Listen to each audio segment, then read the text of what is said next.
আসসালামু আলাইকুম। আজকে সারা বাংলাদেশে এবং সারা বিশ্বে যত বাঙালি আছেন সকল বাঙালিদের, বাংলাদেশিদের একটাই প্রশ্ন, একটাই কথা, যে বাংলাদেশ কি গৃহযুদ্ধের পথে? বাংলাদেশ কি একটি আফগানিস্তান হতে যাচ্ছে? বাংলাদেশ কি দুর্ভিক্ষের দিকে যাচ্ছে?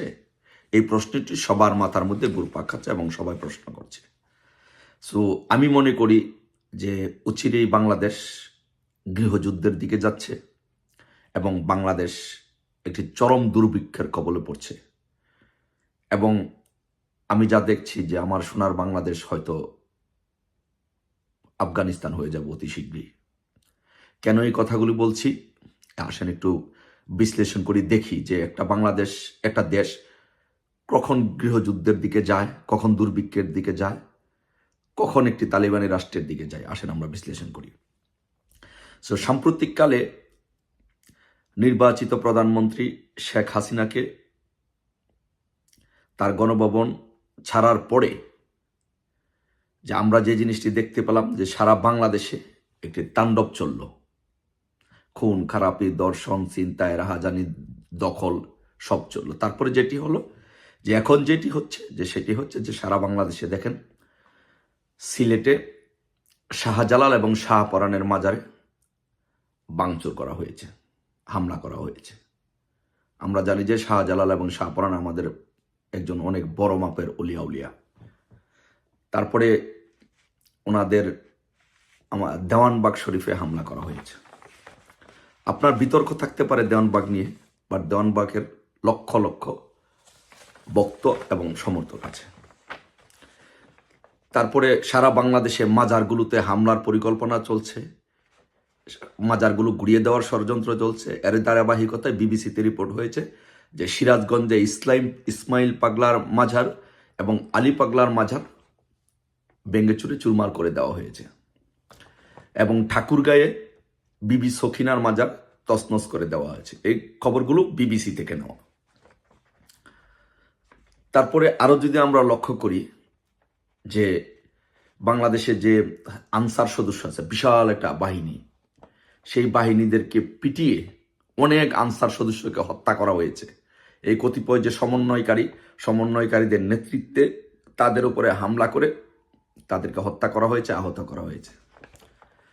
বাংলাদেশে আমাদের যে হিন্দু ভাই বোনেরা আছেন তাদের বাড়িঘরে এক নাগারে হামলা করা হচ্ছে, আগুন দিয়ে জ্বালিয়ে পুড়িয়ে দেওয়া হচ্ছে, লুট করা হচ্ছে। বাংলাদেশে অসংখ্য লক্ষ লক্ষ আওয়ামী লীগের নেতা কর্মী সমর্থকদের বাড়ি ঘরে লুটপাট করা হচ্ছে, অগ্নিসংযোগ করা হচ্ছে, নেতাদেরকে পিটিয়ে হত্যা করা হচ্ছে, আহত করা হচ্ছে। তারপরে সারা বাংলাদেশে যে পুলিশ সদস্য আছে, অসংখ্য পুলিশ সদস্যকে পিটিয়ে হত্যা করা হয়েছে, থানাগুলো আগুন দিয়ে জ্বালিয়ে পুড়িয়ে দেওয়া হয়েছে এবং পুলিশের পরিবারগুলো হুমকির মুখে। তারপরে আমরা যদি দেখি যে সারা বাংলাদেশে যে চাঁদাবাজি এবং ডাকাতি, সারা বাংলাদেশে গণহারে চাঁদাবাজি এবং ডাকাতি হচ্ছে। বিভিন্ন জায়গায় আমাদের যে স্থাপত্য এবং স্থপতিগুলো আছে, ভাস্কর্যগুলো আছে, সেগুলো ভাঙচুর করে গুড়িয়ে দেওয়া হচ্ছে। বিভিন্ন প্রতিষ্ঠানে, ব্যবসা প্রতিষ্ঠানে হামলা করা হচ্ছে এবং গার্মেন্টসগুলো আজকে প্রায় বন্ধের পথে। গার্মেন্টসের লক্ষ লক্ষ কর্মী আজকে বেকার, তারা চাকরি হারাচ্ছে, কেউ হারাবে, তাদের কোনো কর্মসংস্থান থাকবে না। তারপর প্রাইভেট যে বড় বড় কোম্পানিগুলো আছে, মাল্টিন্যাশনাল কোম্পানি, সেই কোম্পানিগুলোর সকল কর্মীরা, সকল চাকরিজীবীরা বেকার হয়ে পড়বে। কারণ বাংলাদেশের সাথে কোনো international organisation, multinational company business করবে না এই পরিস্থিতিতে। এবং বাংলাদেশেও যেসব আওয়ামী লীগের বড় বড় নেতা বা অসাম্প্রদায়িক চেতা রাজনীতি বিশ্বাসী বড় বড় ব্যবসা প্রতিষ্ঠান আছে, তারাও তাদের ব্যবসা প্রতিষ্ঠান আস্তে আস্তে গুটিয়ে নিবে।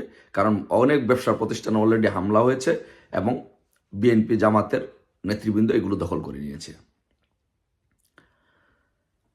তারপরে আপনি যদি দেখেন যে আমাদের বিশেষ একটি ব্যবস্থা ছিল যে স্টুডেন্টরা বিদেশে যে পড়াশোনা করতো বা শ্রমিকরা বিদেশে যে কাজ করতো, কিন্তু সেই প্রক্রিয়াটিও আস্তে আস্তে বন্ধ হয়ে যাবে। বিদেশে কোনো স্টুডেন্ট যাইতে পারবে না পড়াশোনা করার জন্য, তাদেরকে কেউ ভিসা দিবে না। অলরেডি সেটার কার্যক্রম শুরু হয়েছে। কেন দিবে না? যে তাদের একটি ধারণা, বাংলাদেশে যেই উশৃঙ্খল বিশৃঙ্খল পরিস্থিতি সৃষ্টি হয়েছে, এখানে এসেই তারা অ্যাসাইলাম সিক করবে, যার জন্য তাদেরকে আনাটা এই দেশগুলোর জন্য, বিশেষ করে ইউরোপিয়ান, ইংল্যান্ড, আমেরিকা, কানাডা, এই দেশগুলোর জন্য একটা রিস্ক হয়ে যায়। এই জন্য তাদেরকে আর এখানে ভিসা দিবে না, ভিসা প্রক্রিয়াটা বন্ধ। তাহলে এখন চিন্তা করে দেখেন যে আমি যেই এই সোসাইটির মানুষের সংখ্যাগুলো বললাম, এরা কারা, এরা সংখ্যায় কত? বাংলাদেশে আমরা মানুষই মাত্র 18 কোটি। এখন এই 18 কোটি মানুষের মধ্যে শাহজালাল, শাহপরানের ভক্ত অসংখ্য, লক্ষ লক্ষ কোটি কোটি ভক্ত, দেওয়ানবগ শরীফের অসংখ্য ভক্ত, তারপরে সারা বাংলাদেশে ছড়িয়ে ছিটিয়ে যত মাজারগুলো আছে, বিভিন্ন পীর, আউলিয়া, দরবেশ, তাদের হাজার হাজার লক্ষ লক্ষ কোটি কোটি ভক্ত, তাদেরকে পীর মানে, তারা আধ্যাত্মিক ধ্যান ধারণায় বিশ্বাস করে, মারফতি তরিকায় বিশ্বাস করে, তাদের উপরে হামলা করা হচ্ছে, তাদের মাজারগুলো ভেঙে দেওয়া হচ্ছে। তারপরে যদি দেখেন যে বাংলাদেশে বিশাল একটা বাহিনী, আনসার বাহিনী, তাদেরকে কিভাবে নির্যাতন করা হয়েছে, তাদেরকে কিভাবে হত্যা করা হয়েছে পিটিয়ে, তাদের সংখ্যা কত, তাদের একটা বিশাল সংখ্যা। তারপরে আমরা যদি যে হিন্দুদের দেখি, প্রায় 9% সারা বাংলাদেশে হিন্দু। তো 9% হিন্দু হলে কত কোটি হিন্দু হয় আপনি চিন্তা করে দেখেন। সে হিন্দুদেরকে বাংলাদেশে তাদের বাড়িঘর আক্রমণ করা হচ্ছে, তাদেরকে পিটানো হচ্ছে, তাদের সম্পদ লুট করা হচ্ছে, আগুন দেওয়া হচ্ছে। তারপরে আসেন আওয়ামী লীগের নেতাকর্মী, প্রায় 40% বাংলাদেশে আওয়ামী লীগ নেতাকর্মী এবং সমর্থক আছে। তাহলে 18 কোটির লোকের মধ্যে যদি 40% লোক যদি আওয়ামী লীগ নেতাকর্মী হয়ে থাকে, তাহলে কত বিশাল অংশ আওয়ামী লীগ।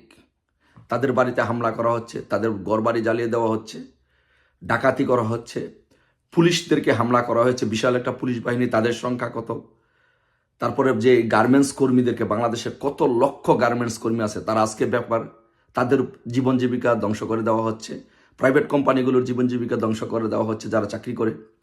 তাহলে এই যে একটি বিশাল জনসংখ্যা বাদ দিলে আর কারা থাকে? অল্প কয়জন থাকে। তাহলে এই বিশাল জনসংখ্যার অধিকাংশ জনসংখ্যার রুটি রুচিতে যখন আপনি হাত দিবেন, তাদের জীবন যখন ধ্বংস করে দিবেন, তখন বাংলাদেশ অবশ্যই গৃহযুদ্ধের দিকে যাবে, বাংলাদেশ দুর্ভিক্ষের দিকে যাবে, এবং বাংলাদেশ অলরেডি গৃহযুদ্ধের পথে। তাহলে এই গৃহযুদ্ধের জন্য কারা দায়ী? এই দুর্ভিক্ষের জন্য কারা দায়ী? যদি বাংলাদেশে 5ই আগস্ট যদি শুধু ওরা কোঠা আন্দোলনের পক্ষে থাকতো, সরকার পতনের আন্দোলনে না যেত, সরকারকে এইভাবে অবৈধভাবে যদি সরকারকে হামলা করে যদি ধ্বংসাত্মক কার্যকলাপের মাধ্যমে যদি সরকারকে না হঠাতো, তাহলে তো বাংলাদেশে এই দুর্ভিক্ষ হতো না, বাংলাদেশে এই গৃহযুদ্ধের দিকে যেত না। তাহলে এর দায় কার? এর দায় হচ্ছে ডক্টর ইউনূসের এবং যে সমন্বয়কারীরা তাদের, এবং তাদেরকে যাদের সহযোগিতা করেছে বিএনপি, জামাত, তাদের। সো আমরা, বাংলাদেশের মানুষ একদিন তাদের বিচার করবে, তাদের বিচার এই বাংলার মাটিতে একদিন হবে। কিন্তু এ হতে হতে তো আপনাদের আরো ধ্বংস হয়ে যাবে। দেশ গৃহযুদ্ধে গেলে কত মানুষ মারা যাবে। দেশ যদি ধ্বংস হয়ে যায়, আফগানিস্তান হয়ে যায়, দেশ যদি দুর্ভিক্ষ হয়ে যায়, কত মানুষ মারা যাবে। তাহলে সেই সময়টুকু আমরা অপেক্ষা করব না? সেই সময়টুকু অপেক্ষা করব না। সেই সময়টুকু অপেক্ষা না করে এখনই আসুন আমরা সকলে সচেতন হই। বাংলাদেশে যে সংবিধান আছে, সেই সংবিধান আলোকে প্রধানমন্ত্রী শেখ হাসিনা এখনো প্রধানমন্ত্রী, বাংলাদেশে যে পার্লামেন্ট আছে এখনো এটি বহাল আছে। তা আসুন আমরা প্রধানমন্ত্রীকে নিয়ে আবারও আমরা পুনর্বহাল করে, যে পার্লামেন্ট আছে এক্সিস্টিং পার্লামেন্টকে পুনর্বহাল করে আমরা দেশে আবার শান্তি শৃঙ্খলা ফিরিয়ে আনি এবং দেশকে আবার উন্নয়নের অগ্রযাত্রার দিকে ধাবিত করি। আসুন সকলে মিলে আমরা দেশকে গৃহযুদ্ধের হাত থেকে বাঁচাই এবং দুর্ভিক্ষের হাত থেকে বাঁচাই। সবাই ভালো থাকবেন, এটা সবার নৈতিক দায়িত্ব, সবার নৈতিক কর্তব্য। আসুন আমরা আমাদের সোনার বাংলাদেশকে, আমাদের দেশমাতৃকাকে এই হায়ানাদের কবল থেকে রক্ষা করি। সবাই ভালো থাকবেন। আসসালামু আলাইকুম। জয় বাংলা, জয় বঙ্গবন্ধু।